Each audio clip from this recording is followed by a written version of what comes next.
A partir de agora, aqui na Brasil Atual, Colibri na Quarentena. Uma conversa com quem está envolvido em trabalhos de cultura e entretenimento em tempo de pandemia. Colibri na Quarentena, um momento para refletir e se reinventar, na música, no teatro, no cinema e em todas as expressões de arte. Olá pessoal, no programa de hoje nós vamos promover o encontro de uma verdadeira seleção de craques da viola de São Paulo. Fernando Caselato, João Arruda, João Paulo Amaral, Zé Helder e Ivan Vilela, que também é curador do mapa etnográfico do uso da viola no estado de São Paulo. Um papo sobre o volume número 2 da coletânea Viola Paulista, organizada pelo Sesc São Paulo. Tudo online, em casa, na quarentena. Começando mais um programa na quarentena e hoje nós vamos falar de viola, que delícia, hein? Vamos falar de viola, o tema que eu adoro, e estou aqui com os mestres da viola, que delícia, né? O Ivan Vilela, que é o nosso sócio fundador da Rádio Brasil Atual, né? Que já frequentou, não sei se ele está em Portugal ainda, daqui a pouco ele vai falar. Ivan Vilela, vamos ter o Fernando Caselato, o João Arruda, o João Paulo Amaral e o Zé Helder, todos bem-vindos, saudáveis. Estamos aguardando a vacina, eu que sou do grupo de risco, e vocês também daqui a pouco, vocês são mais jovens, e, enfim, vamos começar a falar. Eu não queria nem falar da quarentena, mas a gente vai falar daqui a pouco, né? Porque é um problema para os músicos. E antes da gente começar a contar um pouquinho da história desse projeto, né? Que a gente está vendo o segundo EP da nova coletânea da Viola Paulista, lançado pelo Sesc, aqui de São Paulo, antes de falar de trabalho da viola, desse trabalho todo, dessa coletânea maravilhosa, eu quero saber um pouquinho, rapidamente, um depoimento de cada um de vocês, né? O Ivan já nos deu um depoimento sobre a situação, né, dos músicos todos, né, com relação à pandemia. Então, eu queria um comentário de vocês, do ponto de vista pessoal e profissional, como é que vocês estão lidando com essa loucura, né? Que parou, principalmente os músicos que viviam de tocar ao vivo, né? E tiveram que repensar. Agora, a palavra mais conhecida é repensar, é ressignificar, é reestruturar, é um monte de porque a gente tem que se virar, né?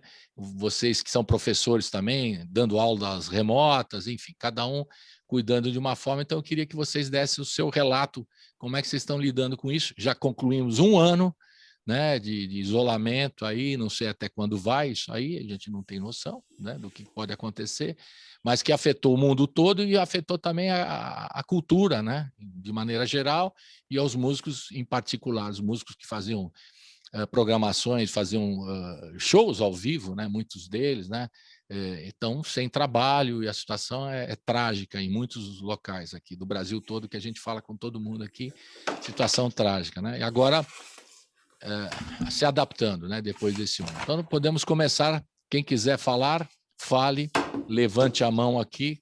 Nós estamos pelo YouTube e pela Rádio Brasil Atual 98,9 FM. Quem quer começar a falar sobre essa situação, dar uma geral, rapidinho aí. Zé Helder, eu escolhi o Zé Helder, pronto. Tá bom, eu não levantei a mão, eu ia falar para o Ivan começar, mas vamos lá. O Ivan daqui a pouco fala. Né? Em primeiro lugar, bom dia para todo mundo que estiver ao vivo aí. Prazer demais estar aqui de novo no seu programa, Colibri.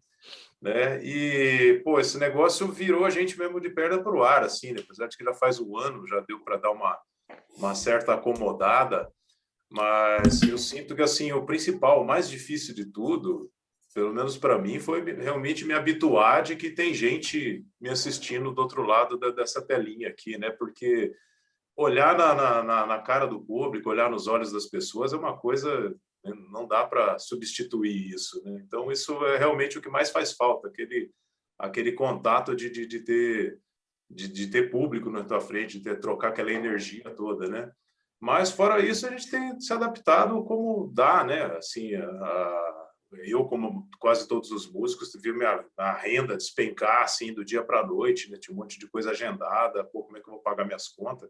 Felizmente, eu tinha lá uma âncora no Conservatório de Guarulhos, que eu tenho ainda, que continuei fazendo meu trabalho remotamente também, o que é outra coisa ruim, né? Dar aula online também é um negócio estranho, porque você não consegue tocar junto com o aluno, tem esse delay da transmissão digital.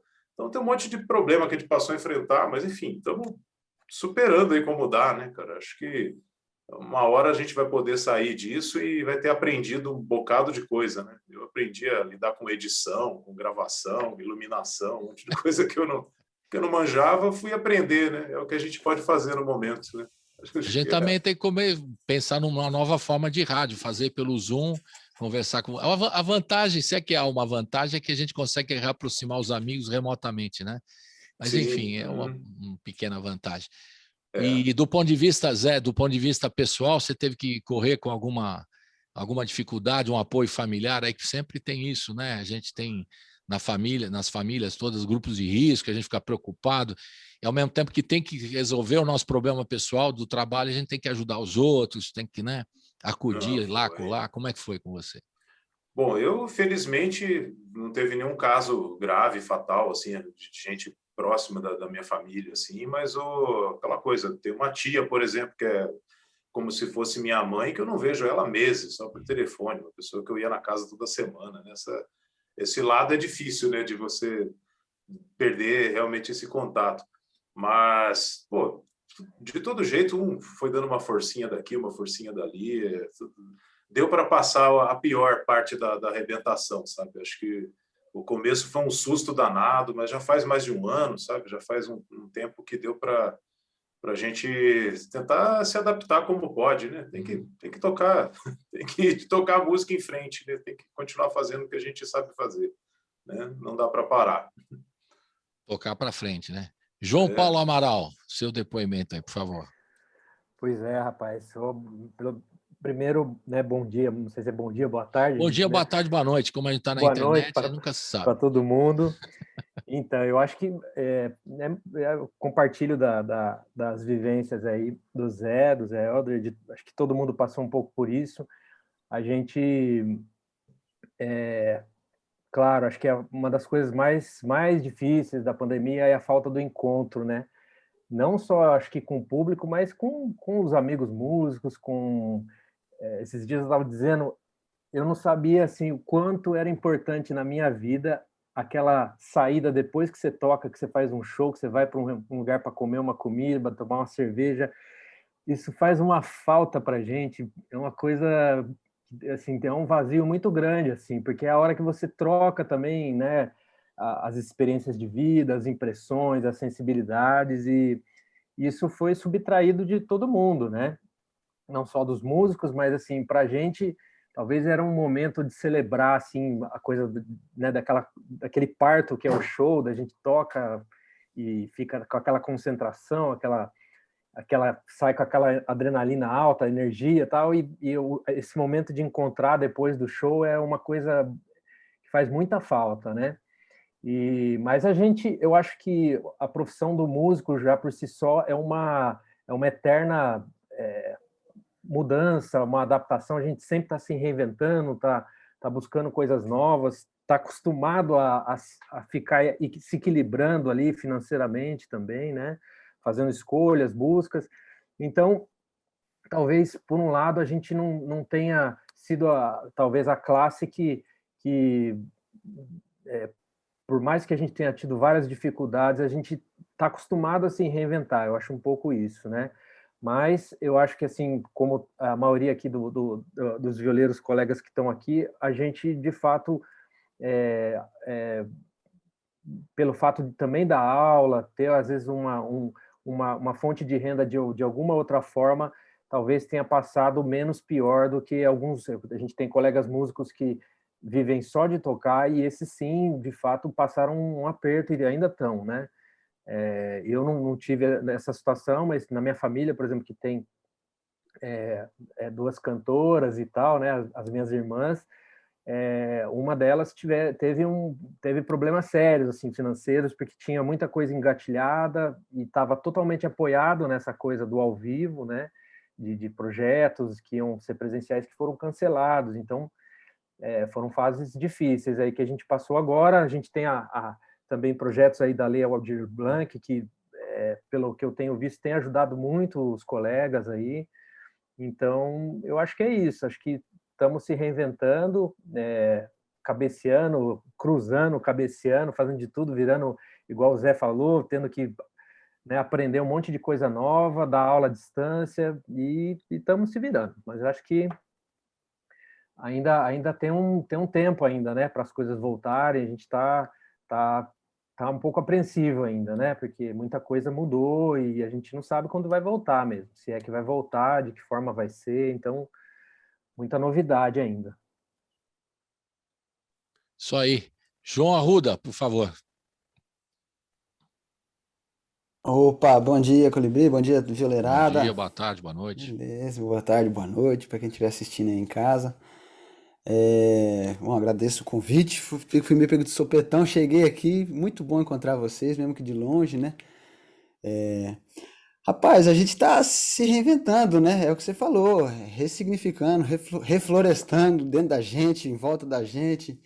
Eu posso dizer por mim que eu assim, um pouco antes, fui muito doido, porque um pouco antes de começar a chegar a notícia desse tarde de corona, eu aqui em casa me deu um estalo, cara, um estalo assim de, falei, bicho, eu preciso plantar, preciso plantar. Eu já tinha tido experiências com horta, plantação, e aí um pouco antes, duas semanas antes, eu liberei aqui, fiz um monte de canteira aqui na minha casa, pendurei vaso para tudo que é lado e plantei comida.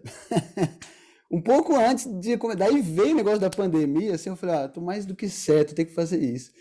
E foi uma maneira também que eu achei para me extravasar, né, cara? A gente precisa, né? Essa coisa do público, da gente tocar, aquela emoção da gente pôr pra fora, assim, é um momento de extravasar, né? A nossa arte, os sentimentos todos, que a gente, né? As coisas que a gente tem dentro da gente e botar pra fora, né? E compartilhar, né? Aí veio essa história da pandemia, né? Putz, ficando em casa, a coisa foi apertando, com todo mundo preocupado, né?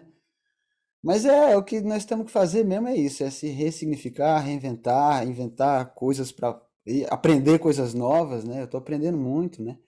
Com isso, com as plantas também, não só aprendendo com as plantas e com as ferramentas, né, digitais, né? A gente está tendo que se virar, fazer vídeo, produzir material com áudio, festival, tudo online, né? Não é moleza não, mas a gente tá firme, né? Assim, temos que estar aí com propósito, né? E extravasar essa nossa música, a nossa arte, a nossa energia e tal. Mas é isso aí, bicho, estamos aí. O negócio é assim, estamos aí. As rosas falam, João Arruda? Olha, me falaram que falar com as plantas é normal. O problema é quando elas começam a falar com a gente, que aí tem que procurar ajuda. Mas eu sei que elas Começou, falam, eu ainda não consegui eu estou pegando decifrar, leve, entendeu? porque com o violeiro aqui a conversa é para mais de metro, como diz o caipira. Então, eu vou A devagar. gente Só tem que perguntei se as decifrar, eu sei rosas que elas falam, numa falam. boa, assim, né? As Sim, plantas se comunicam entre elas, eu ainda é não verdade. aprendi. Pode ser que eu aprenda convivendo com elas, trabalhando com elas bastante. Quem sabe daqui a um tempo eu chego nesse patamar de aprender a conversar com elas, né? Legal. Fernando Caselato, por gentileza. Bom dia, pessoal. Bom dia a todos. Dia. Prazer no programa e revê-los mesmo por aqui. A gente se recondiciona à condição que estamos, né? Eu acho que comigo também não foi diferente em diversos aspectos aí já falados, mas assim, no início da pandemia, principalmente, eu senti bastante, né? Acho que todos, né? Aquela sensação de, meu, como que vai ser agora, né? Então, eu tive alguns gestos, assim, algumas atitudes na minha rotina, meio que prevendo, né? O que vinha pela frente, né? No aspecto de tocar, é claro, sem dúvida, né? Isso aí, para música instrumental, principalmente, já não andava lá essas coisas e com a pandemia praticamente zero, né? O fato de não ver os amigos e família, principalmente, né? Meus pais moram não na mesma cidade, assim, já tem uma certa idade, fiquei 1 ano sem ir lá vê-los, né? Agora que eu tive no início do mês, lá em Piracicaba, onde eles moram, né? E a questão financeira, para mim, também não... Claro que pesa, mas graças à Escola de Música de Ourinhos, eu sou servidor público, né, como professor, então tem uma certa, mantém, né, as nossas contas básicas, né?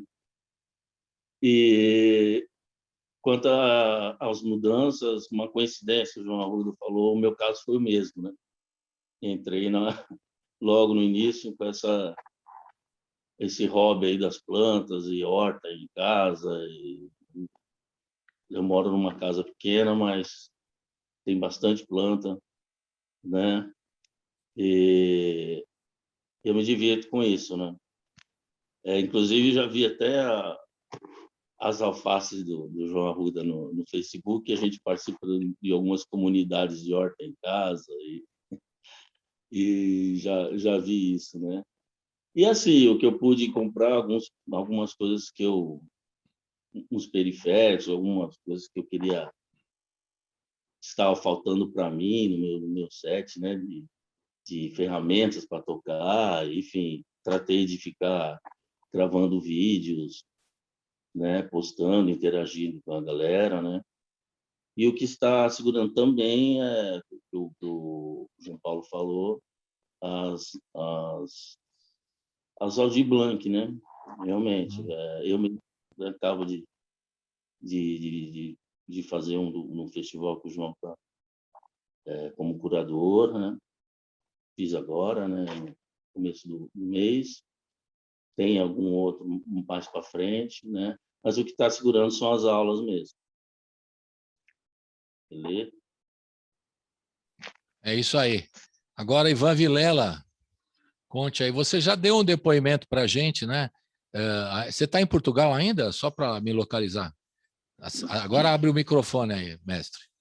Abre o microfone. Tem que aprender essas coisas também. Fale. Estou em Portugal. E aí você deu um relato para mim dessa dificuldade no começo. Agora nós completamos um ano, Ivan. Quem diria, hein? A gente estava achando, não, isso aí vai ter a vacina. Nossa, já. E não sei quanto tempo virá a mais, né? Porque já passamos um ano. E eu queria o seu depoimento também, Ivan. Eu até recebi uma notícia aqui ontem que no sul de Minas descobriram uma nova variante agora do vírus. Né? Ali que está na região de Varginha, acharam um caso em Itajubá, Ibitura de Minas, aquela região ali. Né? E, enfim, eu estava até conversando com um amigo aqui que é muito complicado porque quando a gente pensava na AIDS, né, esse vírus é muito mais letal, porque ele mata muito mais depressa e transmite com muito mais facilidade, né? E então, assim, que esse amigo falou, em agosto, quando você voltar, nós vamos encontrar, tomar uma cerveja, falar, vai ser muito difícil, eu acho que as coisas não vão se resolver facilmente. E a gente vai ter que vou utilizar o re novamente, né? A gente vai ter que reinventar uma nova maneira de sobreviver com música, né? Que dificultou muito, né? Eu me lembro que na época que eu estava, pouco antes de começar o confinamento, eu estava com apresentações marcadas com a Fabienne Magnan, que é uma violeira notável, francesa, em Paris, aqui e em Portugal também, em 2 cidades. A gente estava fazendo a pesquisa aqui do projeto e tudo teve que parar, né? Tudo foi. Então, e agora, por um lado, eu fico vendo aqui que alguns dos colegas aqui são professores, ainda tem uma maneira de estar se mantendo, né? Agora, imagina as pessoas que só viviam de tocar, né? É muito difícil, né? Realmente, nós vamos ter que inventar outras maneiras, e eu não sei quais ainda serão, né? Para criar um outro estado de sobrevivência, um outro status de sobrevivência para os músicos aí. Temos que reinventar. O re não adianta, não sai da boca, que é re tudo. E não é fácil mesmo, porque a perspectiva, né, de variantes e tal é da pior possível. E o Brasil, infelizmente, não está tratando bem essa questão do ponto de vista político, e depois a gente pode falar isso mais para frente, mas é uma desgraça mesmo. Então, a gente tem que lidar aí, como você disse, tem os professores aqui que se viram, os que não são, imagina, né? A dificuldade, o cara que tocava ou acompanhava um outro artista com a viola, ou fazia apresentações ao vivo e tal, né? Eu também eu coloco como perspectiva aquele músico, né, do São João, né? Aqueles trios de nordestinos do São João que andavam nas ruas quando né, e visitava o São João pelo Nordeste afora, um monte de grupo de trios, de músicos que tocavam nas ruas e tal, né, para ganhar um dinheirinho. O São João, um showzinho ali, acolá e tal. Parou. O carnaval também, que dava muito emprego a músicos, não é? Que não tivemos esse ano. A cadeia produtiva da música, antes desse imbecil entrar na presidência aí, quando tinha ido o Ministério da Cultura, a cadeia produtiva da música no Brasil, foi feito um levantamento, ela gerava, em média, de 4 bilhões de reais, tá? Contando desde o músico, de quem contrata, de quem vende o sanduíche, de quem vende a comida para o hotel inteiro. Essa cadeia do que transporta os músicos gerava 4 bilhões. Então, ele já entrou quebrando grande parte dessa cadeia aí, né? E agora com o Covid, então, porque a gente pensa muito nos músicos também, mas nós músicos não somos nada numa apresentação sem um técnico de som, sem as pessoas que organizam os espaços, as pessoas Exatamente. que... Enfim, é uma cadeia grande, né? A gente chama a turma da graxa, né? Que é a turma que... O chão de fábrica, esse pessoal é mais penalizado até que os próprios músicos, né?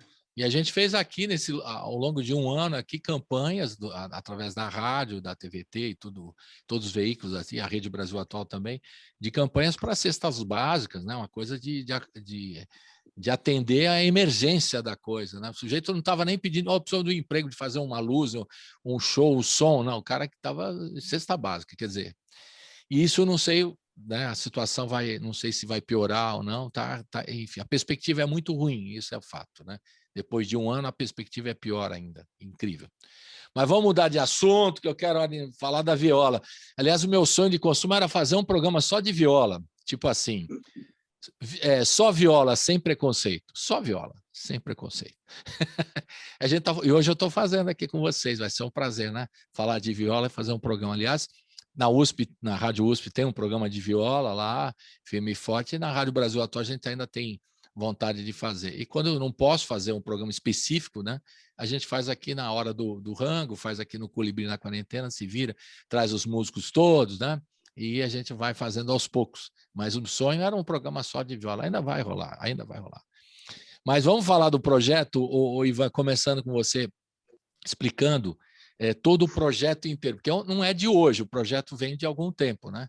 Então, explica aí o nascedouro da coisa toda para a gente entender. O nascedouro deu-se, eu não sei se em 2016 ou 2017, quando eu recebi um convite para participar de uma reunião no Selo Sesc, e eles estavam com a ideia de fazer um disco de coletânea dos violeiros de São Paulo, né, do estado.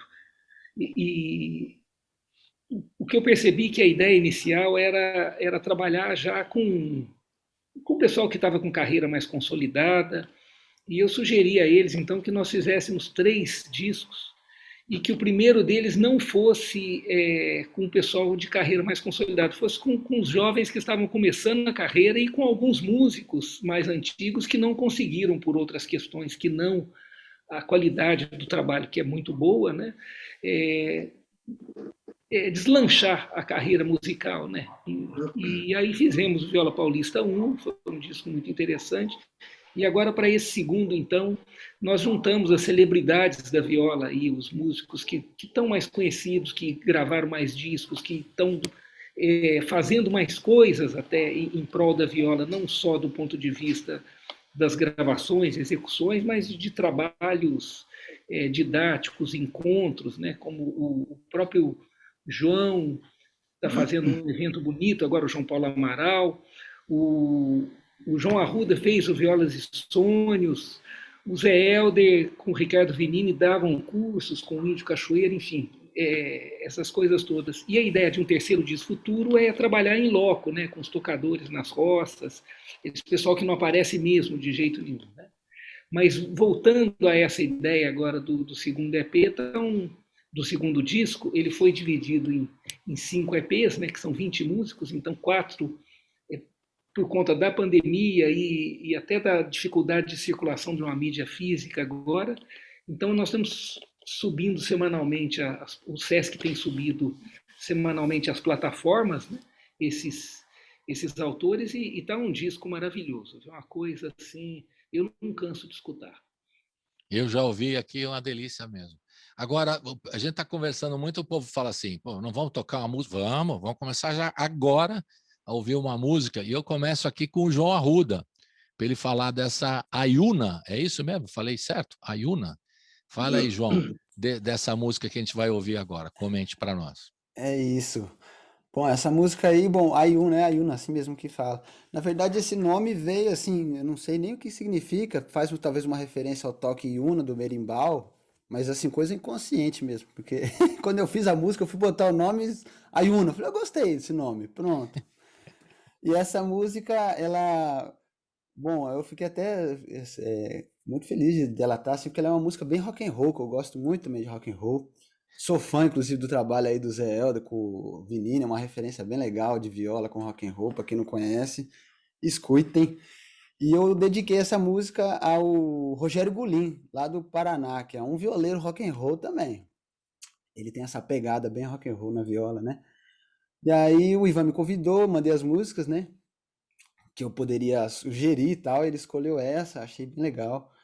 É uma música que eu faço, né, com a viola e uso muito os efeitos vocais, né, que é uma coisa que eu gosto muito de fazer, né. A gente tem esse recurso, né, a gente tem que usar, né, é um recurso mais orgânico, né, essa coisa da música mais espontânea, música orgânica. Eu aprendi muito com o Stênio Mendes, Décio Marques também era um grande mestre, assim, que explorava, né, ele ia pro estúdio com um violãozinho, puta, fazia uma orquestra, né, você abria vozes, fazia efeito, tudo com a voz, você falou, o que que tem aí? Eu falei, não, violão e voz. Aí eu comecei a ver aquilo, falei, pô, eu também posso fazer uns negócios assim, deixa eu ver. E aí, então, eu mesclei esse recurso, né, de uma viola mais rock and roll e esses recursos vocais que eu gosto muito e tenho usado, uso bastante. Ayuna, essa daí. Legal, mas João, faz seu comentário aí, Ivan, por favor. Ele fala uma viola rock and roll, mas aí a gente pensa muito na viola na vertente do moda de rock, do Zé Helder, Ricardo Vinini. A dele é mais uma viola rock and roll progressivo, né? Progressivo. Às vezes meio psicodélico, às vezes meio... Só uma pequena observação, que o João falou de 3 músicas, né, para quem está ouvindo. Na realidade, eu não fiz a escolha sozinha, foi feito com os 2 produtores, né, com a Paula Rocha e o Caio Xermac. Nós pedimos para cada músico que aceitou, que alguns recusaram participar do projeto, mas enfim, os que aceitaram, nós pedimos 3 músicas, não era nem para escolher uma melhor, longe disso, que esse pessoal só faz música melhor mesmo, né? São sempre ótimos, mas era muito mais para tentar criar uma unidade e uma diversidade no disco, né? De modo que não conflitassem tendências ali, né? Para tentar abrir o panorama ao máximo. Então foi essa a razão do pedido das 3 músicas e longe de qualquer outra perspectiva de julgamento, essa é melhor, essa não é, porque eles só fazem as melhores, esses caras aí. Né? Curador é gente fina, fina, né? Eu gosto desse curador, gente boa. Mas, ô João, como a gente gosta de falar do instrumento da viola, não só de tocar a viola e tal, você vai mostrar, porque tem um vídeo aqui, para quem acompanhar a gente pelo YouTube vai ver o vídeo agora, né? Que é um vídeo, você toca uma viola muito bonita, né? E com um som muito legal. Eu queria que você falasse um pouquinho. Tá aí ela aí. Ela aqui. Tá mostrando para o pessoal que está vendo o YouTube. E ela tem uma cabaça diferente. Aí explica pra gente. Então, essa aqui é uma viola feita pelo Levi Ramiro, que é um querido amigo e um grande mestre, né, da viola, assim, referência não só para mim, mas como para todos os violeiros e violeiras aí, né? E ele faz essas violas com cabaça. Eu praticamente agora só toco as violas dele. Não, praticamente não, só tenho viola de cabaça. Viola mesmo, só tenho as violas dele. Tem até uma aqui que ele fez para mim. Ele fez, aí depois ele queria comprar de novo, de tão boa que ela é. A violinha. E isso aí. E aí, assim, eu acabei me apaixonando por as violas de cabaça, né? Daí, bonito. Nós vamos ver agora. Sendo uma marca, uma coisa que eu só uso elas. E a sonoridade dela muda muito, João, das tradicionais? Né? Não muda muito. Não, mas muda. Cada uma. Eu tô parecendo o Zeca Pagodinho respondendo aquela pergunta, né? Você é um pagodinho. Não, mas é diferente, mas é igual, né? Muda, mas não muda.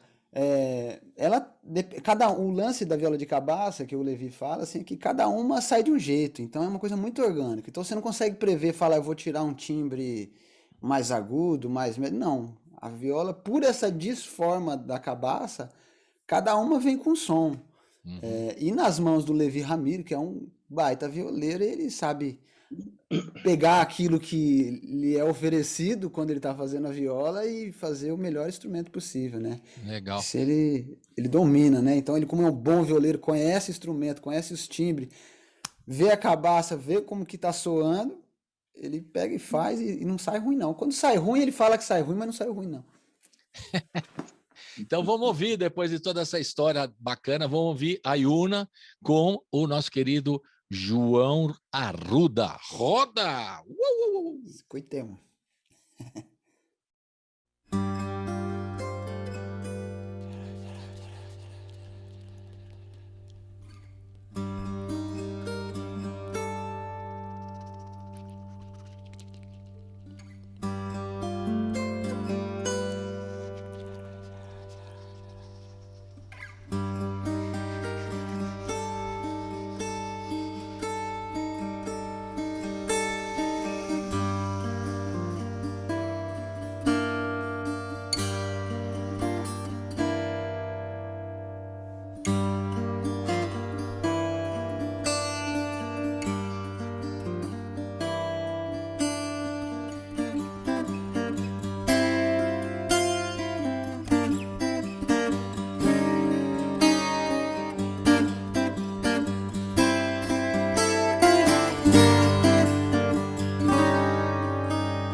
Estamos de volta aqui na quarentena, fazendo uma reunião de violeiros, né? Uma espécie de uma convenção aqui, conversando com todos eles, a propósito desse segundo EP da nova coletânea de viola paulista do Sesc. É o segundo EP que reúne essas figuras que estamos aqui conversando: o João Paulo Amaral, o João Arruda, o Fernando Caselato, o Zé Helder e o Ivan Vilela, que é o curador desse projeto, né? Então, a gente está conversando um pouquinho sobre a história da viola e cada instrumento, também valorizando os luthiers, né?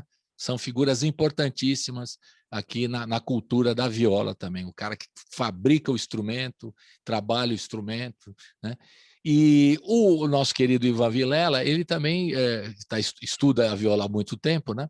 E hoje a gente está falando sobre esse projeto, um projeto que começou em 2018, é isso, Ivan, você estava falando? 2018, num primeiro projetão, agora é uma segunda etapa, né? É o Viola Paulista 2, e esse é o segundo EP do Viola Paulista 2, que é muita coisa, tem que explicar. E vem o 3 também, não é isso?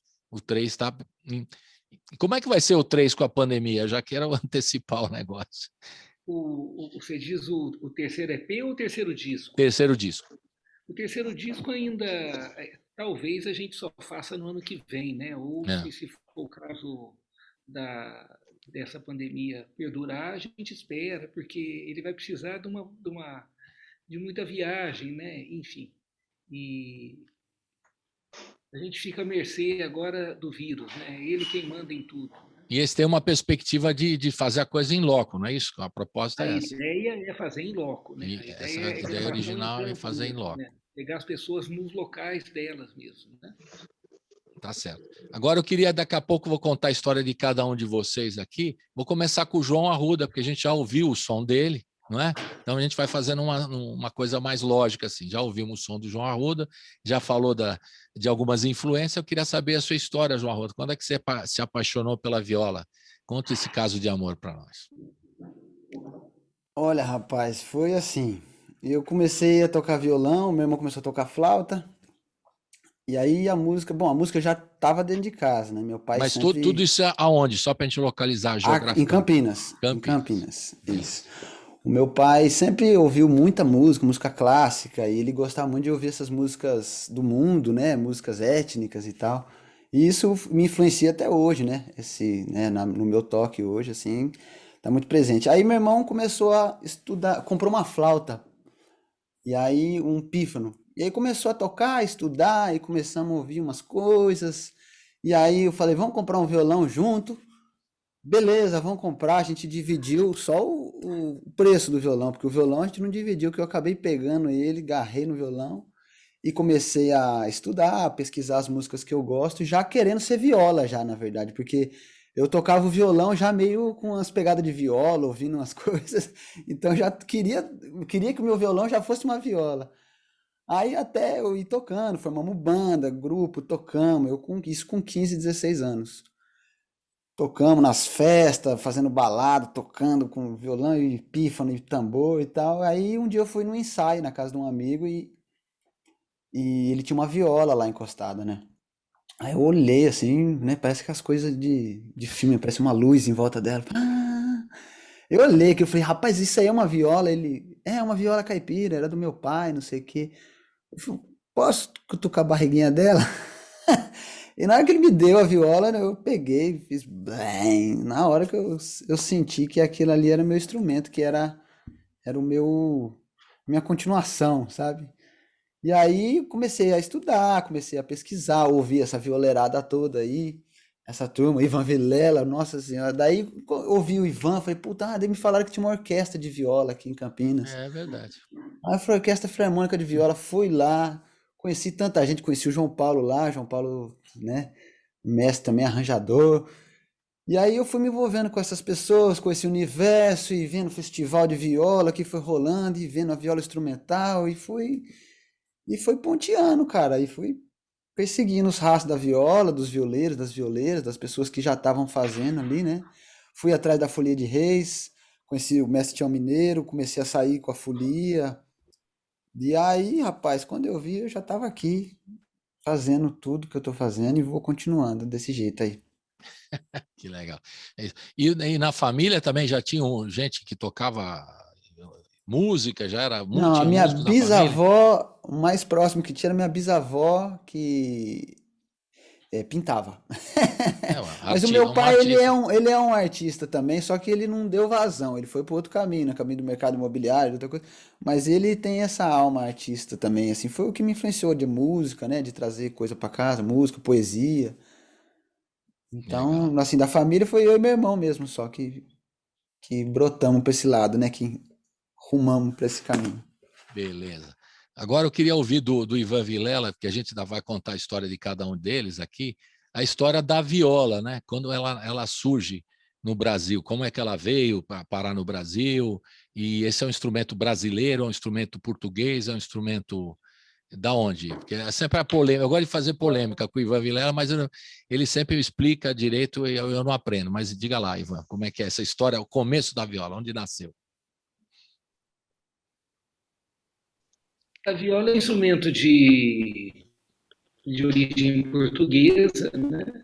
Vamos pensar de origem ibérica, mais no lado português, aqui no norte de Portugal, na realidade.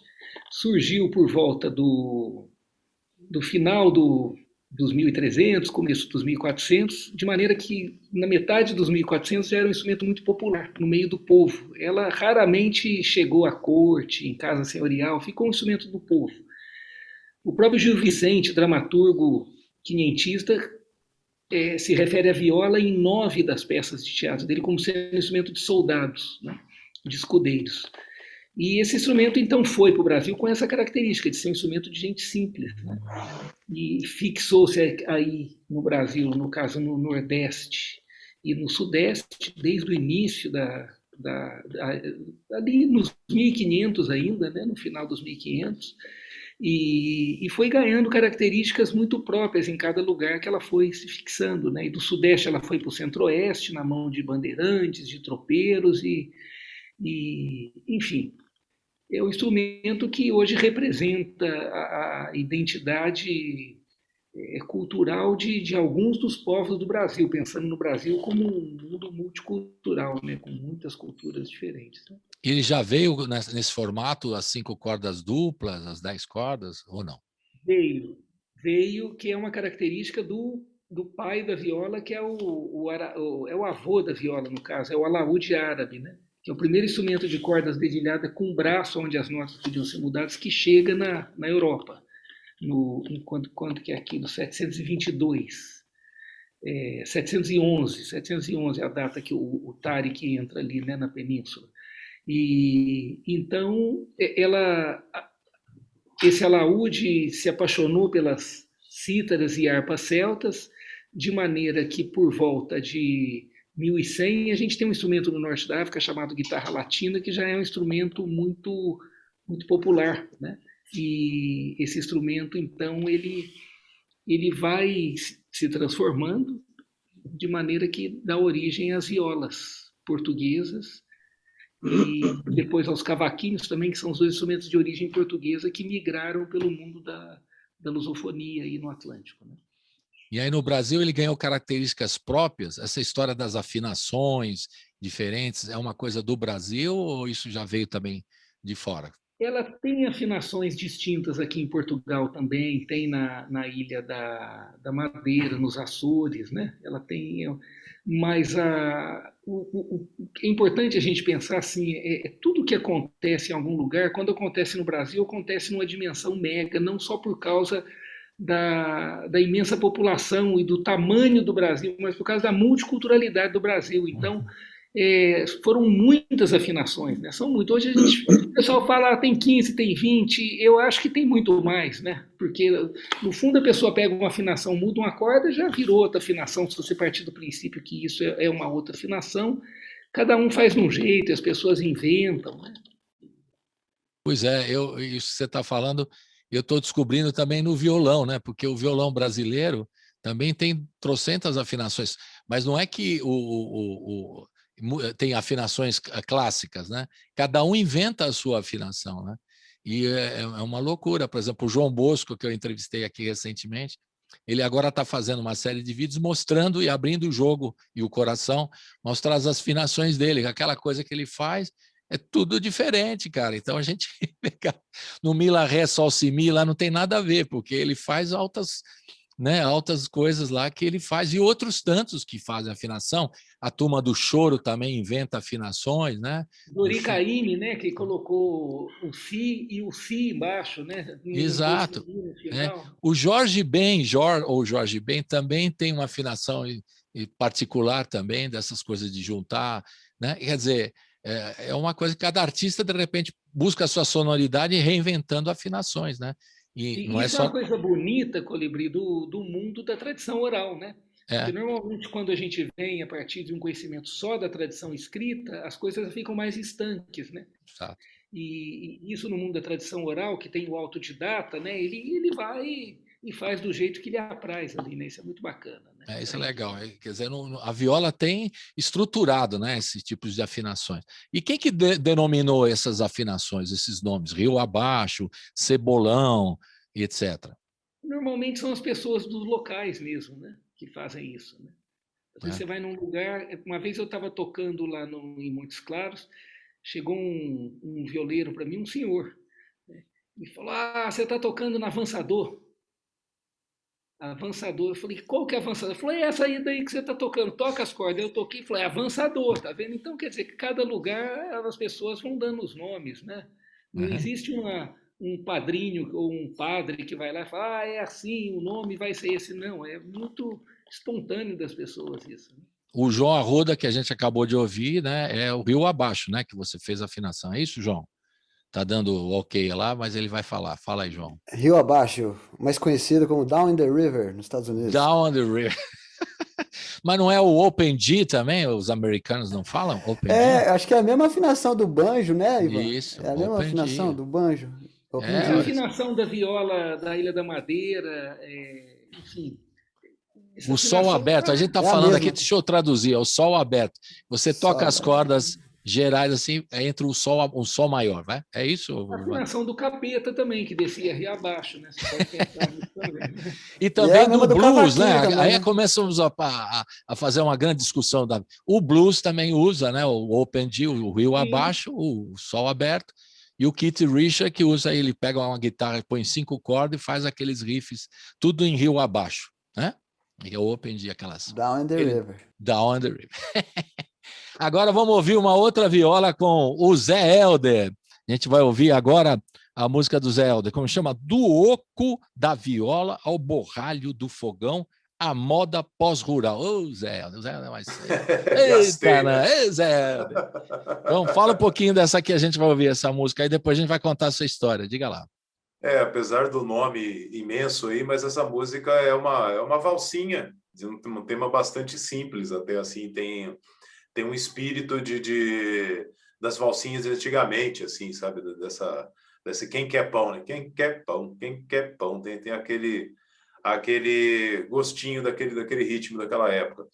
E essa música, o nome é grande assim, cara, que até tem uma história engraçada, porque eu estava fazendo uma mentoria com a minha esposa, tem uma empresa, né, ela com a Mariana, com a Júlia, que mexe com a economia criativa, enfim, um monte de coisa assim, e eu estava fazendo uma mentoria com eles sobre o meu trabalho, assim, né, e aí a gente, juntando um monte de dados, tal, era um lance meio publicitário, mas ele me fala de uma frase, o que resume seu trabalho? Eu fiquei pensando dia, noite, assim, o que resume meu trabalho? Uma frase, não adianta, eu tenho alma de compositor, de poeta, assim, já pintou na minha cabeça, do oco do borralho, do oco do borralho, desculpa, do oco da viola. Isso, do oco da viola ao borralho do fogão. Eu que fiz, não sei mais falar o negócio. Você inventou o título grande, pai.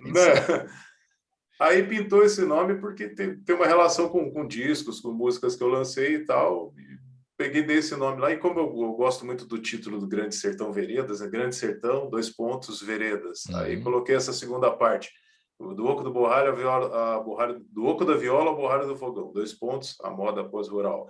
Foi uma frase meio resumindo o meu trabalho. Cara, acabei de escrever esse título, começou os versinhos a pintar, do oco da viola, onde moro, que mora dentro, blá, blá, blá, blá. Quando eu tinha escrito a letra, coloquei uma melodia, falei, Maria, você me deu de tarefa fazer um slogan, eu fiz uma música. Vamos ouvir, então. Legal, nós vamos ouvir essa canção, e é você, Zé Helder, na viola e na voz, o Fabrício Santos no violão e na voz, Guilherme Cordeiro no contrabaixo, é isso? Isso, são 2 músicos que me acompanham há muito tempo, de uma vida inteira. São meus amigos, esses amigos irmãos que a gente traz pela vida, assim. E o que eu vi no vídeo, que a gente vai ver agora no YouTube, aquela viola com a dinâmica, né? Sei lá. É uma viola, assim, uma viola do Luciano Queiroz. Ela é dinâmica, é o nome mais conhecido. Ela tem o pessoal lá em Pedralva diz que é um escorredor de macarrão. É bom. Ela tampa todo furadinho, igualzinho.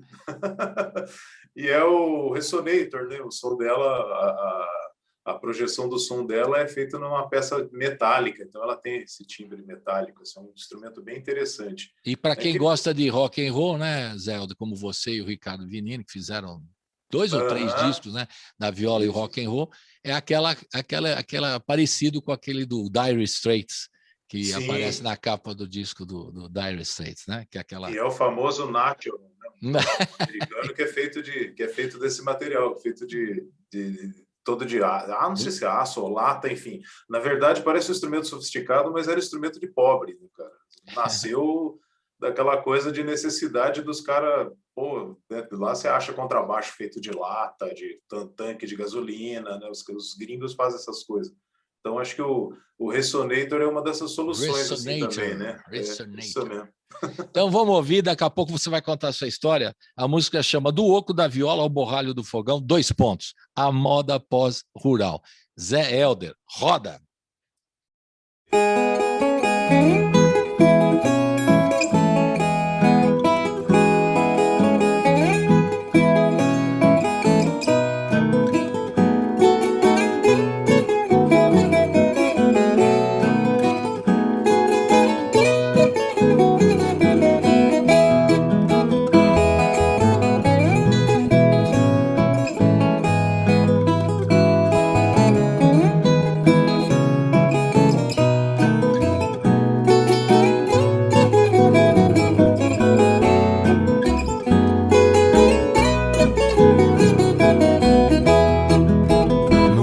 Da viola é onde mora o que mora dentro.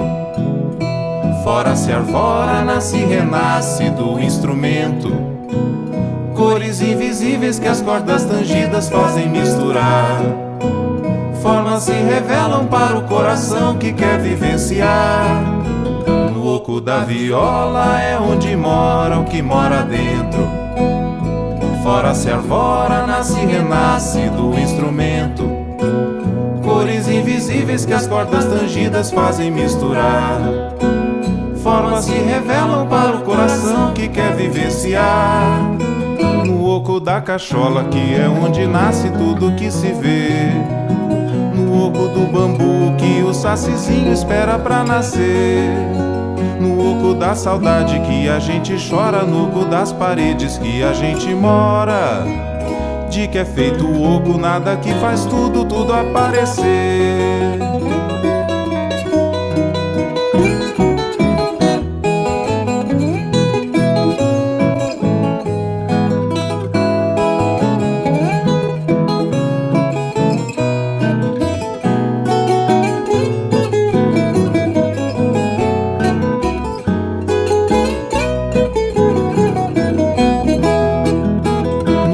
Da emoção, vazio que ressoa notas musicais. Oco, inspiração, panelão sem fundo, cabe sempre mais. No oco do coco que se bebe a água, no oco da barriga que o feto nada. De que é feito o oco onde nada existe, só existe a paz.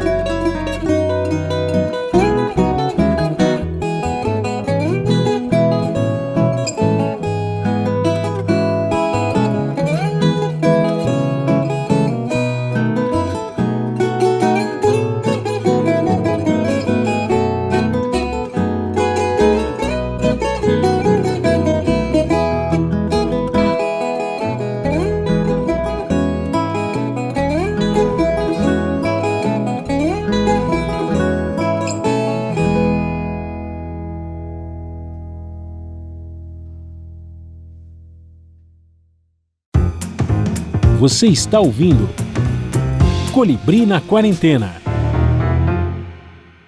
Estamos de volta aqui com os violeiros, uma reunião de violeiros, João Paulo Amaral, João Arruda, Fernando Caselato, Ivan Vilela, Zé Helder. Estamos falando do projeto do Sesc, desse trabalho, o segundo EP da nova coletânea Viola Paulista. Teve a Viola Paulista 1, essa Viola Paulista 2, se eu expliquei bem. Se eu não expliquei, o Ivan Vilela me corrige. Agora é a hora do Zé Helder contar a sua história. Conte aí, Zé. Conte tudo, não esconda nada. Vamos lá. Eu, assim, na música, eu sou músico, estudante de música, pode-se dizer assim, desde os 10 anos de idade, cara. Eu tive a sorte de começar numa banda de coreto, lá em Cachoeira de Minas, onde eu nasci, né, cara? O primeiro contato meu com a música já ainda foi criança, com 10 anos. Tem o maestro de quem me ensinou as primeiras notas, que era o Zé Luiz. Ele é vivo até hoje e faz a mesma coisa até hoje, cara. Ainda é um maestro voluntário, professor voluntário da banda da Sociedade Musical Eduardo Tenório.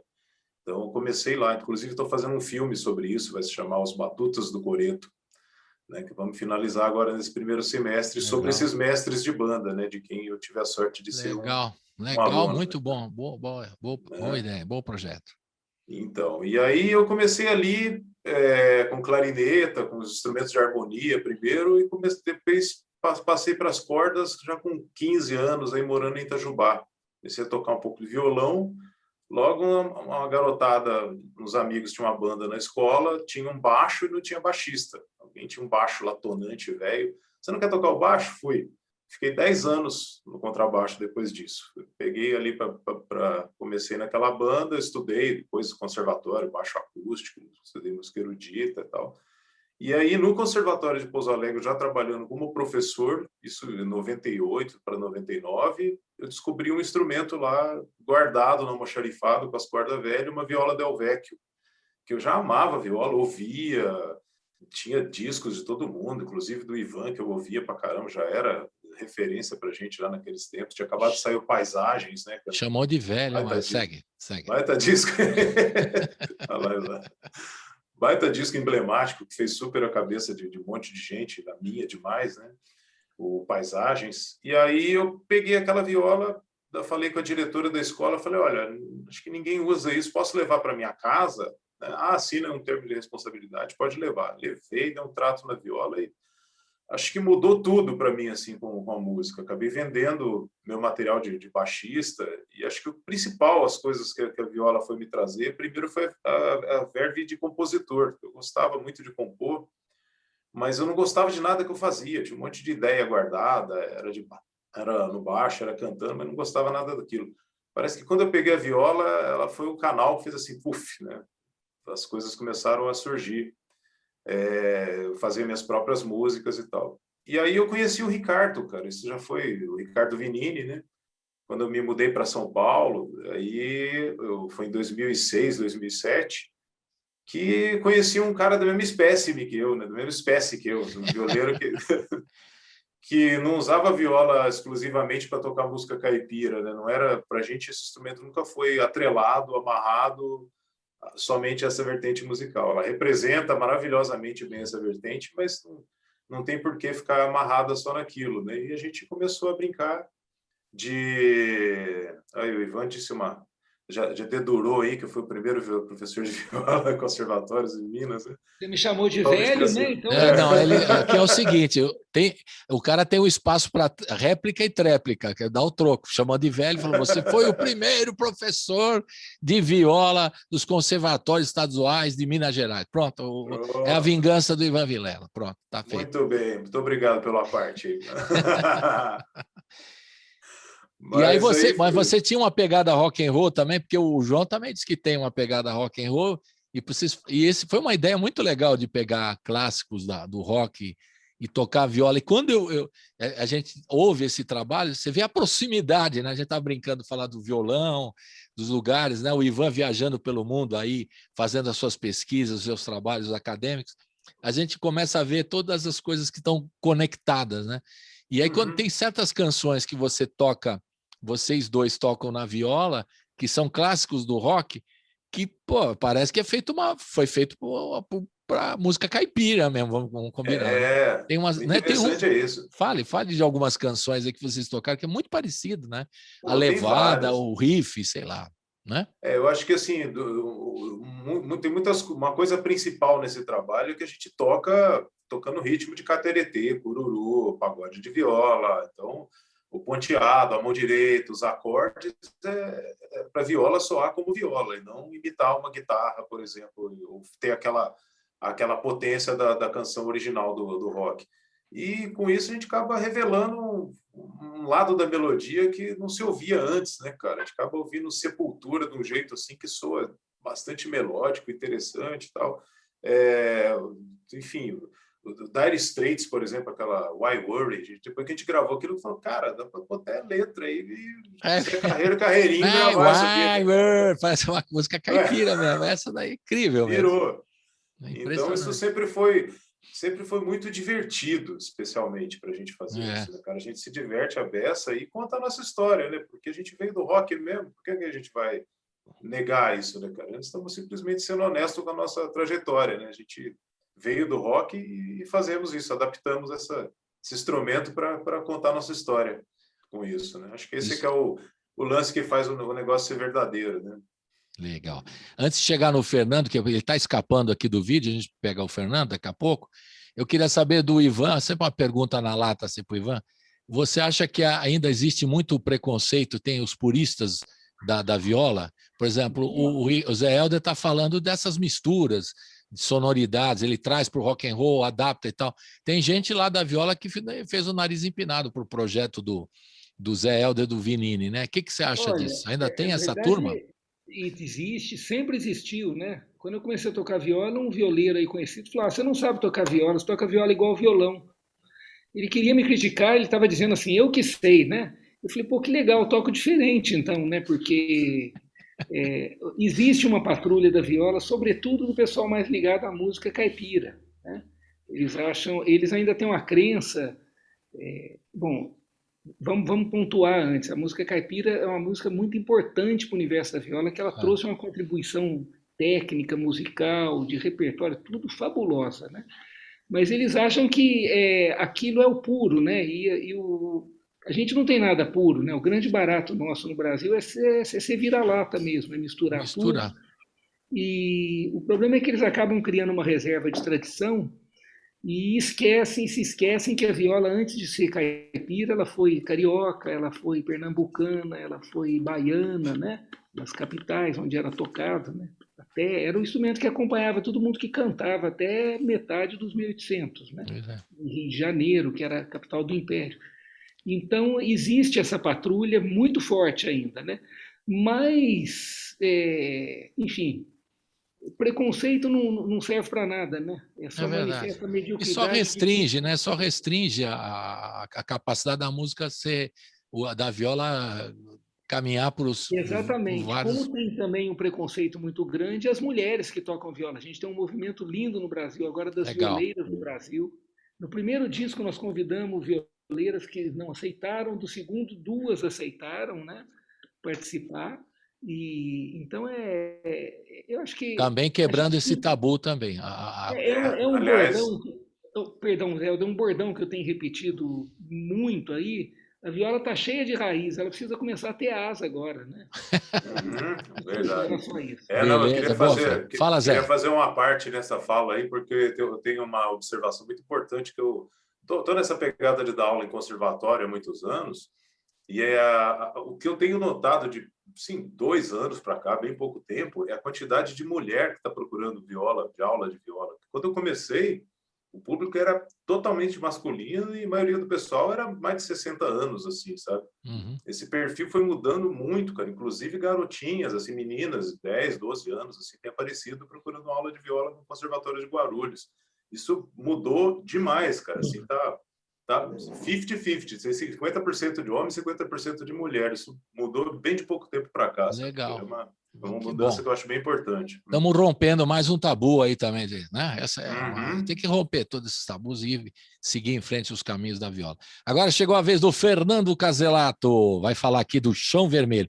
O título é bem legal, hein? Só para encher o saco do Zé Helder, o título é curto, mas é muito bonito. Parece um filme de Hollywood, Chão Vermelho e tal, né? Fala aí, Fernando, para a gente contar a história dessa canção. E depois você vai contar a sua história aí. Vamos ouvir a música. Fale um pouquinho da canção.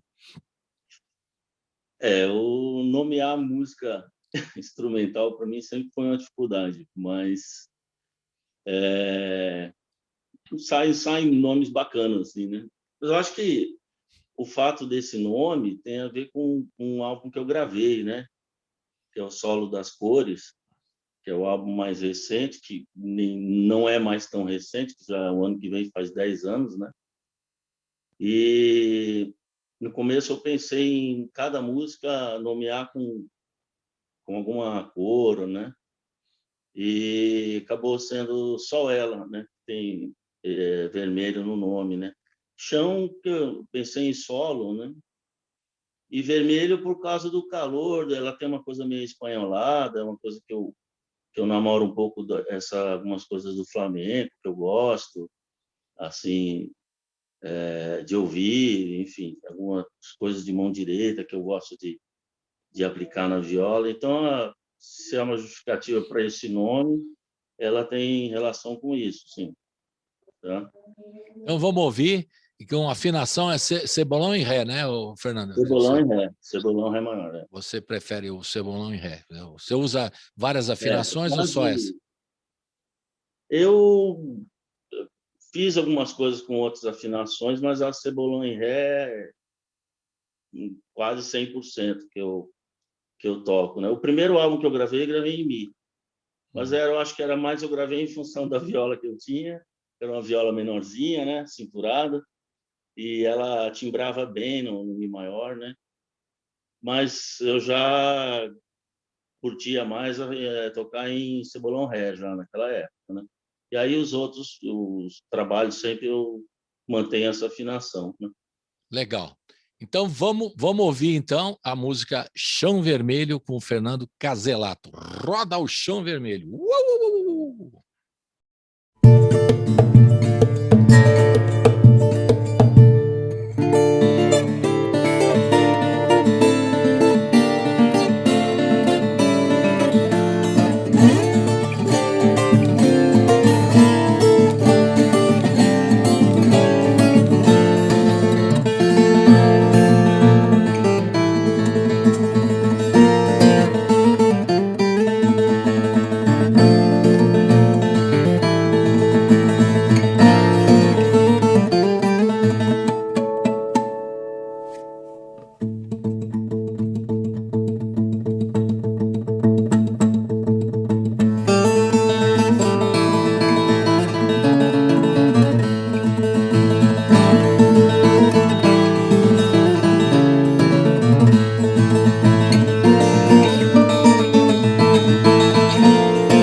Estamos de volta aqui com a rapaziada da viola, os professores da viola, o Zé Helder, o João Paulo Amaral, o João Arruda, o Ivan Vilela e o Fernando Caselato. A gente acabou de ouvir o Chão Vermelho do Fernando, agora ele vai contar uma historinha dele, né? Uma historinha, conte tudo aí, na sua história, com a viola. Bom, eu sou catarinense de Itajaí, né? não sou paulista, embora vivo há mais tempo aqui do que no sul, né? Desde os 21 anos que eu resido no interior de São Paulo, morei em muitas cidades e atualmente estou em Ourinhos por conta da escola municipal, né? Mas em Itajaí, a minha experiência começou também em banda marcial, com 9, 10 anos, né? Comecei a tocar os instrumentos de fanfarra, caixa clara, né? E depois fui para o trompete, né? Fiquei um tempo. Depois, meus pais mudaram para Curitiba, eu já tinha uns 15 anos, e sempre arranhando violão, tal, guitarra, né? Um pouco na curiosidade, assim. E com 17 eu entrei no conservatório e formei em violão, né? Erudito, com o Valdomiro Prodóximo, que é um mestre excepcional de lá. E 90, início da década de 90, eu vim para Bauru. Em Bauru, eu já comecei a trabalhar com música, né? Tinha 21 anos, comecei a dar minhas primeiras aulinhas de violão, tive a fase de música de baile, viajei bastante com música de baile, né, como guitarrista, né? E a viola, ela veio através de um aluno. Eu tinha um aluno que era de Cuiabá, e um dia ele levou uma viola Delvecq também, da década de 60. Depois, mais para frente, foi falado aqui do Luciano Queiroz, que é vizinho meu aqui, ele mora em Assis, né? Ele restaurou essa viola, enfim. Mas ele deixou essa violinha Delvecq, que estava um arco e flecha mesmo, de tão empenado, assim. Né? Arco e flecha é bom. Um berimbau mesmo. Eu imagino assim a viola, já com torta, né? Totalmente torta. Tava quase abraçando, assim, fechando. Parecia uma lira. E aí ela devia estar com as cordas também desde a década de 60, porque a hora que eu peguei, eu falei, meu Deus do céu, né? Falei, aí você ensina isso aí e tal, instrumento. Eu ganhei um amigo que eu tinha lá num trem, não sei onde eu estava viajando. Eu falei, cara, no princípio não, mas deixa ela aí e tal. Esse aluno sumiu, ele tinha uma loja lá de material de construção, não sei, parece que ele não se deu bem lá e teve que voltar para a terra dele, né? E essa viola, isso foi nos idos de 98, 97, por ali, tinha 27 anos, né? Uns 2 anos depois que eu fui, sabe, um dia pegar e falei, meu, deixa eu olhar isso aí. Aí eu comecei a procurar, não tinha métodos, tinha um amigo multi-instrumentista da cidade lá, que ele falou, olha, já tentei tocar isso, mas estoura muita corda, é um instrumento difícil, né? E ele me deixou um materialzinho que ele tinha lá, ali eu já consegui afinar e aí me apaixonei pelo instrumento fortemente, assim. Não foi nenhuma opção, foi uma condição para eu continuar na música, porque estava numa fase assim que também não estava curtindo mais. Eu toquei outros gêneros, né? E desde baile, desde jazz também, MPB, sempre namorando um pouco de cada coisa. E ela veio muito forte, assim, ela me deu novos rumos, né? Até compus uma legal. música. Então você migrou guitarra, violão, guitarra e chegou na viola. E aí foi tão forte que eu vendi a guitarra que eu tinha, o violão. Você tem ideia, só fui comprar um violão faz pouco tempo, há mais de 20 anos, né? Para eu ficar totalmente em função da viola, né? E fui comprar agora, há pouco tempo, para dar aula para filha da minha namorada, menina, né? Precisava de um violão, vou comprar um violãozinho, né? E nisso teve esses dois lados do preconceito, né? Tem um lado do pessoal mais ligado à música caipira, mas também teve o outro lado, né? O pessoal do jazz, do choro, né? Da música erudita, virou violeiro, na época era, né?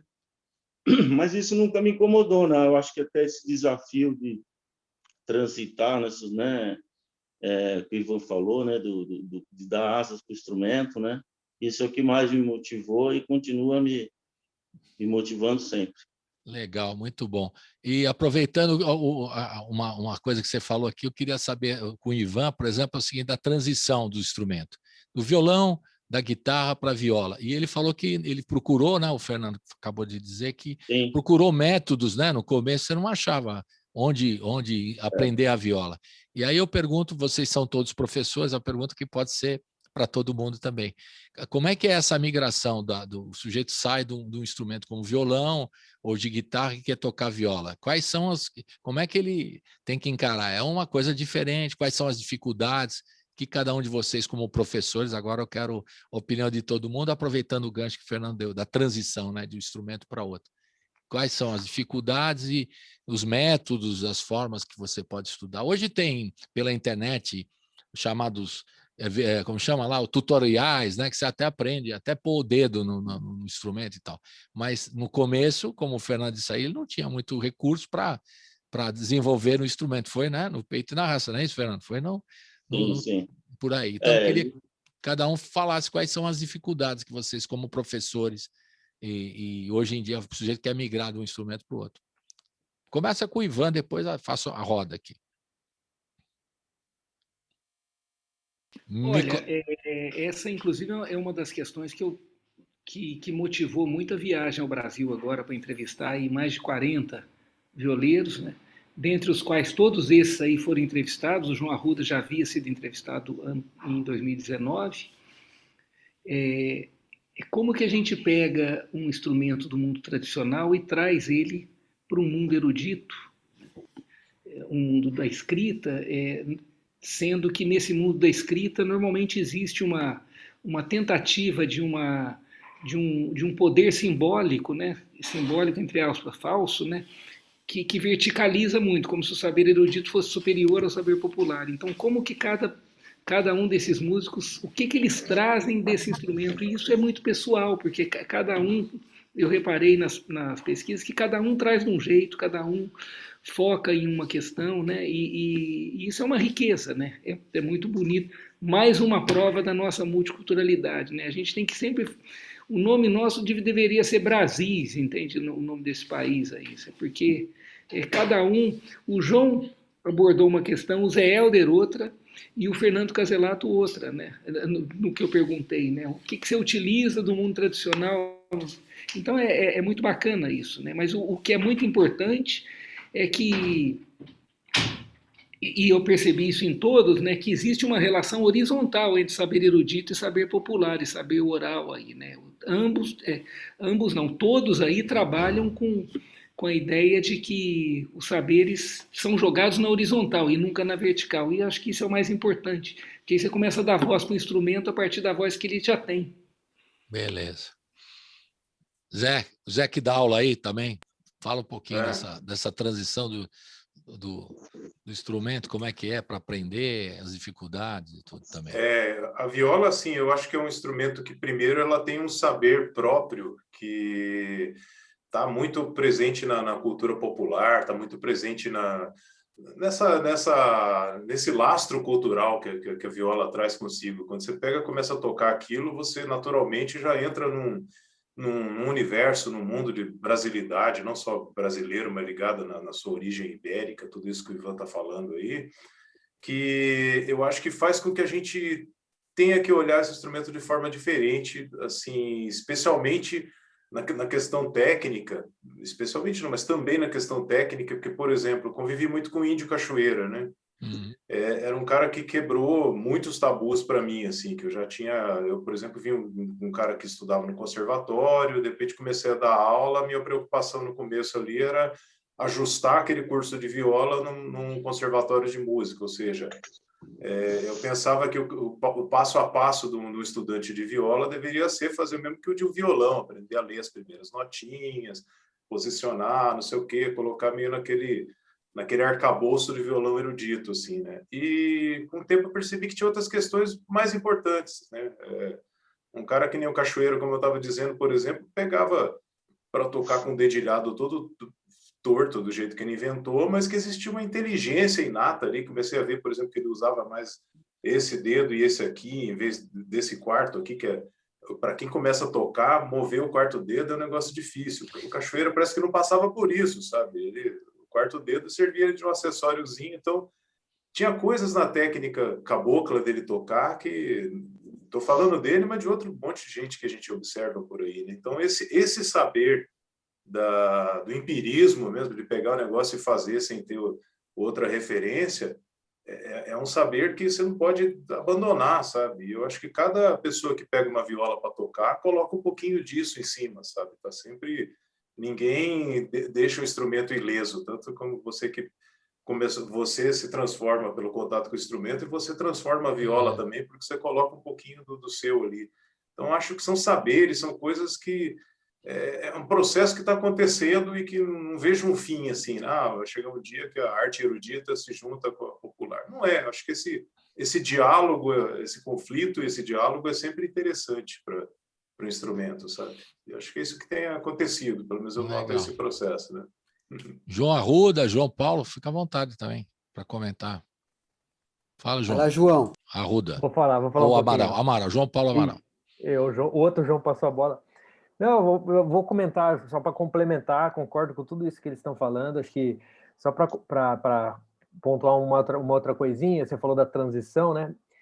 Eu me lembro muito no momento que eu comecei, que eu também, né, vim do violão, também da guitarra, enfim, depois vou contar um pouquinho mais no detalhe, mas uma coisa que talvez fique claro para as pessoas, né?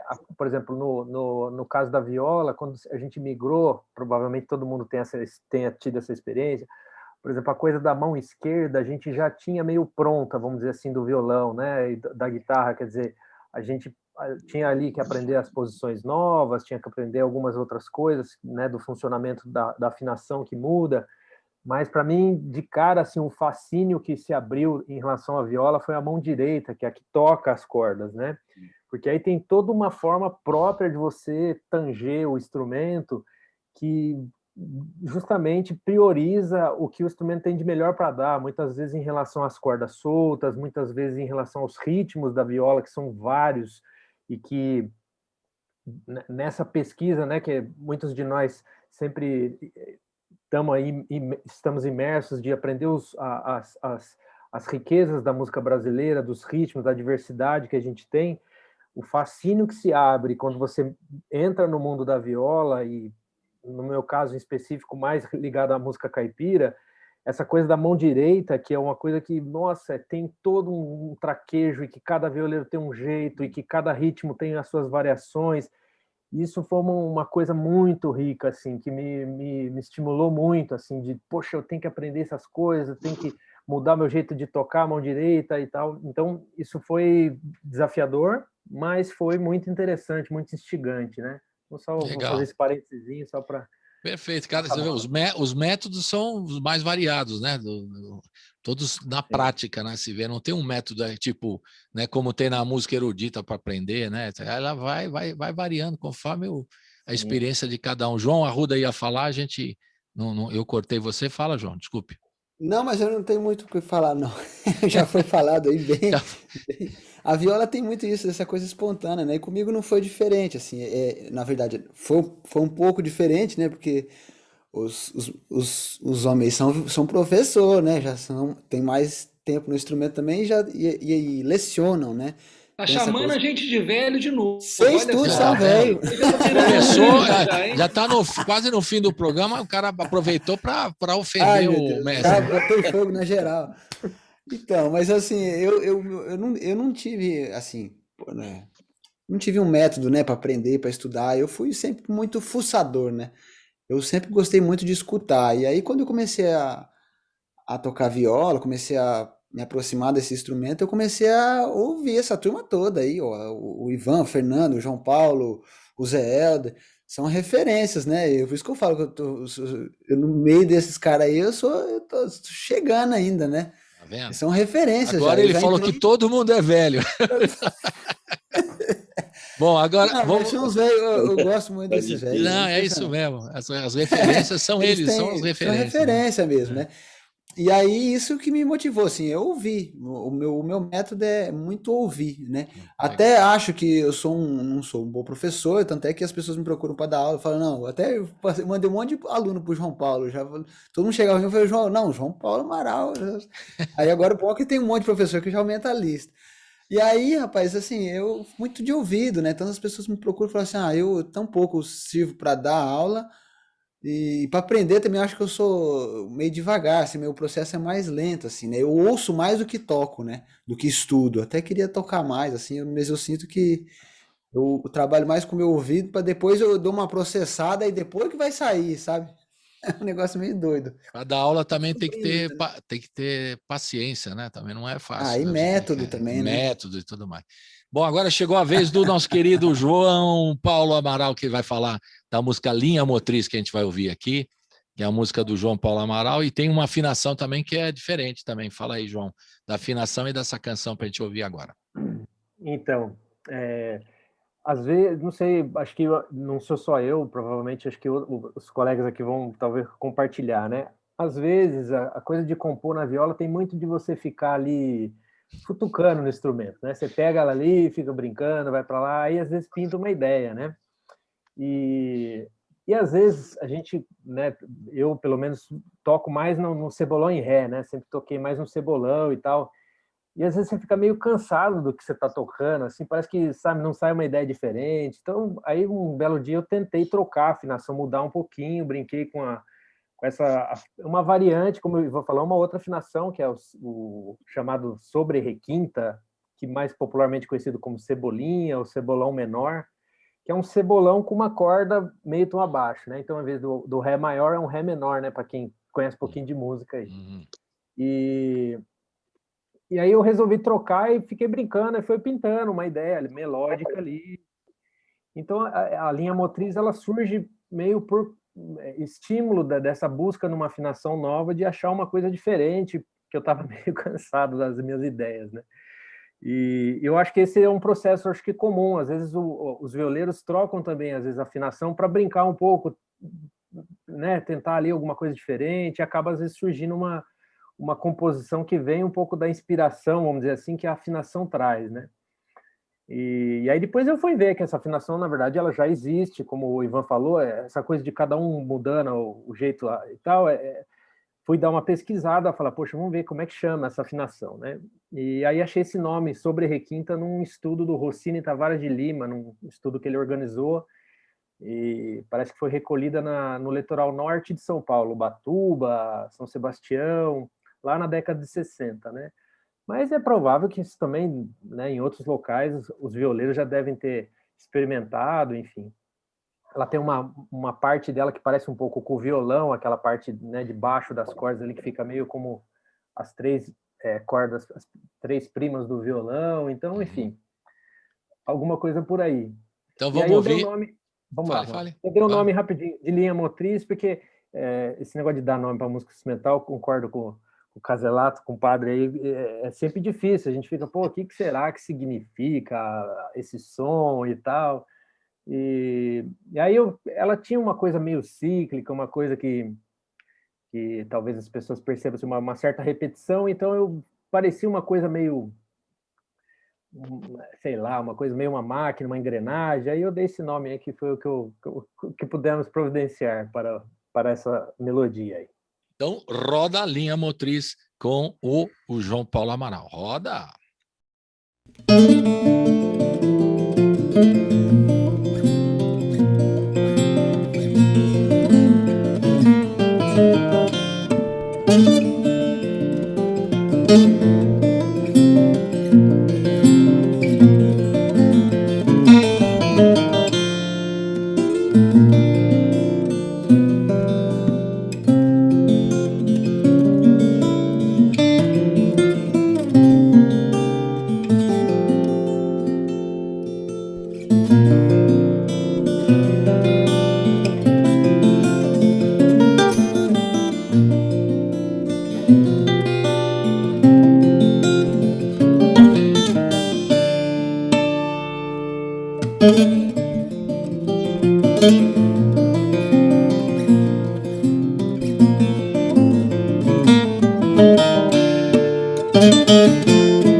Estamos de volta aqui com a nossa convenção de violeiros, professores. O Ivan Vilela está lá em Portugal, não é isso, Ivan? Em Portugal. Já recebeu um serviço de delivery, que ele está todo feliz aí, que ótimo. O João Arruda está onde, João Arruda? Fale aí, só para a gente localizar cada um. Eu estou em Campinas agora. Em Campinas. O Fernando Caselato está? Ourinhos? Ourinhos. Zé Helder está? Eu estou em Pouso Alegre. Pouso Alegre. Você vê que eu adoro isso aí. E o João Paulo Amaral está? Campinas. Campinas. João, agora é a tua vez de contar a sua história aqui, que a gente está na reta final aqui. Já ouvimos as canções de cada um de vocês, né? Agora conte um pouquinho da sua história. Vamos né? resumir rapidinho aí, para o pessoal que deve estar cansado de ouvir nossas provas. Não, aí, né? história boa, tudo história boa. Então, música, eu acho que vem bem da coisa um pouco, o estímulo inicial, assim, vem da minha família, né? O meu pai é natural da mesma cidade do Ivan. Eu amo o sul de Minas, né? Tem minha família toda de Itajubá, Pouso Alegre, tem também alguns, né? Mas Ouro Fino, Lavras, enfim, pessoal do sul de Minas ali. E meu pai canta pelos cotovelos, desde que eu me conheço por gente, né? E aí minhas irmãs também pegaram o gosto, tinha piano em casa, então minha mãe gostava de escutar muita música, cantava também, conheceu meu pai e minha mãe se conheceram no coral em Itajubá, enfim. E aí, assim, quando ali nos meus 11 anos, comecei a estudar um pouquinho de violão, tive aula com um professor de violão clássico, não tinha disciplina nenhuma, acabei saindo, e depois fiz um pouco de aula de violão popular, e aí, acho que, assim como meus colegas de geração aqui, o Ivan também, que é uma geraçãozinha depois, foi pego um pouco pelo vírus. Foi simpático, ele foi simpático agora, João. Pelo vírus, jovem é mais tempo, como diz o nosso colega Gogô, ex-professor do Unicamp. Fui pego pelo vírus do rock, né? Não tive tanta coragem, talvez, quanto o Zé Helder, de atualmente, né, talvez colocar de forma assim, explícita, né? Mas durante a minha adolescência fui procurar guitarra, tinha sonho de ser um guitarrista de rock, daqueles Guitar Hero, que faz aqueles solos e tal, cabeludo.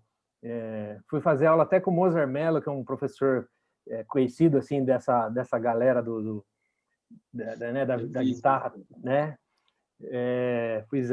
Ali na minha adolescência eu tive minhas bandas e tal, mas sempre assim, meu pai cantando e me levando para Minas e gostando de música caipira, e eu tocando violão, acompanhando ele. Na época, a viola, eu vinha assim, o seu Valdomiro, que é um violeiro lá de Mogi das Cruzes, que é a minha cidade, tocando com meu pai, mas era tímido e também não me ligava muito, né? Ouvia assim e falava, aquilo é música da minha casa, né? Não é uma música que eu quero tocar e tal, né?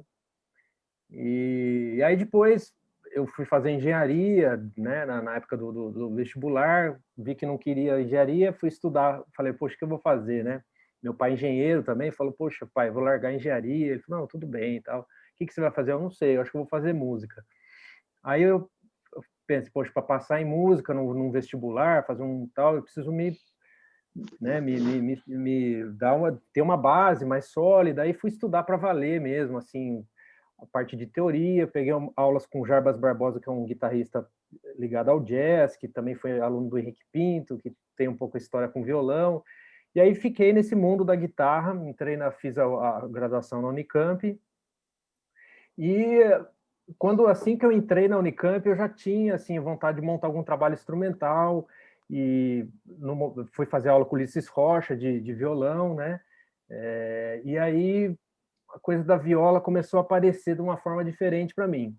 2 discos que me marcaram: Paisagens, do Ivan Vilela, que foi um disco que já de cara falou assim, poxa, tem uma viola moderna, né? Numa viola que toca outras coisas, né? Que tem asas, como ele falou. E o Rio Abaixo, do Paulo Freire, foram os 2 discos instrumentais que pintaram, né? É legal falar que acho que para todos nós aqui, né?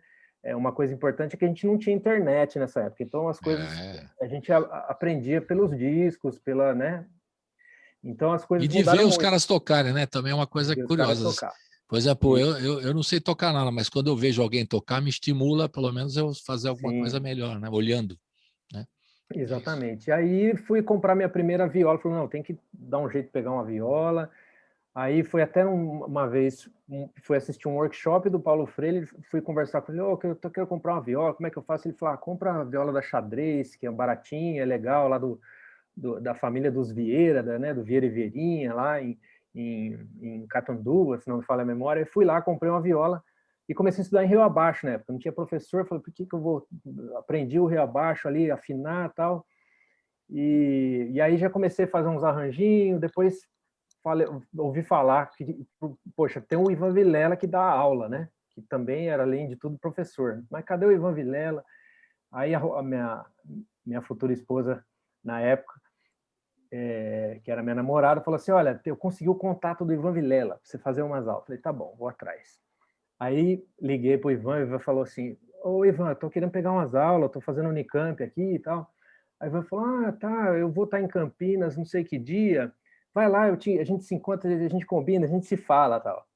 Aí eu cheguei lá com essa cara assim, tipo, vou lá conversar com o Ivan nesse endereço tal, no dia tal. Cheguei lá, tinha um monte de violeiro, assim, um monte. Eu falei, nossa, o que está acontecendo aqui, gente? Ele marcou com todo mundo, Ivan. Marcou com todo mundo. Aí era justamente uma espécie de uma entrevista para montar a Orquestra de Campinas, a Filarmônica de Violas, que na época ainda era a Oficina de Viola Caipira, né? De Campinas, né? O Ivan, você me corrige aí, se eu errar alguma coisa. E aí, cheguei lá, o Ivan, não, aqui, não sei o quê. Eu falei, nossa, não trouxe nem viola. Ele, não, vamos aqui, que você faz entrevista aqui, que vai ter aula, vai ter os trem aqui. Eu falei, tá bom, vamos embora. E assim, já olhando aquele monte de violeiro tocando pra caramba, eu falei, puta merda. Aí cheguei lá, toquei um arranjinho que eu tinha feito lá. Aí Ivan, não, beleza, tá dentro, tal. Super, né, daquele jeito que todo mundo conhece o Ivan, sabe que ele é um cara sempre muito inclusivo, assim, que deixa você ser totalmente à vontade. Eu falei, então tá bom, né? Se eu tô aqui, tá tudo bem, então o Ivan tá falando, vamos lá, né? E aí foi a minha pós-graduação em viola caipira, porque eu tinha um pouco essa formação acadêmica e tal, e ali tinha aquele bando de violeiro que era um prato cheio para a gente aprender os toques, essas coisas que eu estava falando, os ritmos e tal. Eu tô falando pra caramba, hein? E aí foi isso. Aí eu entrei no mundo da viola, não saí mais, fiquei na orquestra, né? Entrou no mundo e não saiu mais, no mundo da viola. Não saí mais. Aprendi pra caramba com o mestre Ivan aí. Legal. E os outros violeiros todos. E é isso. Legal. Enquanto estão falando também, a gente tem no Zoom aqui um chat, né, que vocês podem comentar e tal. Nossa, né? Aí tem o João Arruda disse que no tempo dele já tinha internet, quer dizer, ele está chamando todo mundo, continua chamando todo mundo de velho. E aí o Zé Helder também disse que quando ele começou a fumar não tinha nem telégrafo. Aí o pessoal está brincando aqui enquanto a gente está ouvindo. Mas agora nós estamos na reta final. Eu queria ouvir do projeto com o Ivan Vilela. O que vem por aí, que já está tudo disponível na internet, o Sesc colocou à disposição. Vamos dar o serviço agora, Ivan, que todo mundo já ouviu 4 canções, as histórias dos violeiros aqui, e agora está na hora de a gente falar onde a gente pode ouvir e acompanhar todo esse trabalho, Ivan. Como é que a gente faz? Abrindo o microfone. Na realidade, essa combinação do segundo disco, de como ele sairia para as plataformas, foi feita pelo selo Sesc e os produtores, a Paula Rocha e o Caio Xermac. E eles acharam por bem, né? E eu nem me meti muito nessa conversa, porque, enfim, era mais uma seara deles, eles entendem muito mais disso do que eu. Acharam por bem, então, dividir em 5 EPs, essas 20 músicas do disco. Sim. Então, a cada semana tem subido às plataformas de streams e também tem sido divulgado nas redes sociais aí, né? Os 4. Então saiu um primeiro EP, esse foi o segundo, né? E agora, semana que vem, já sai um terceiro EP. A ideia Isso. é lançar a cada semana, né? Exato. Lançar um apresentando 4 violeiros. Até o final de março, então, são 5 EPs, né? O EP3 tem o Ricardo Anastácio, o Zeca Colares, o Fernando Deg e o Ricardo Vinini. O quarto tem o Enúbio Queiroz, Juliana Andrade, Fábio Miranda e Márcio Freitas. E no quinto EP, Lauri, é isso? Lauri. Lauri da viola, o Wilson Teixeira, o Neymar Dias e o Júlio Santin.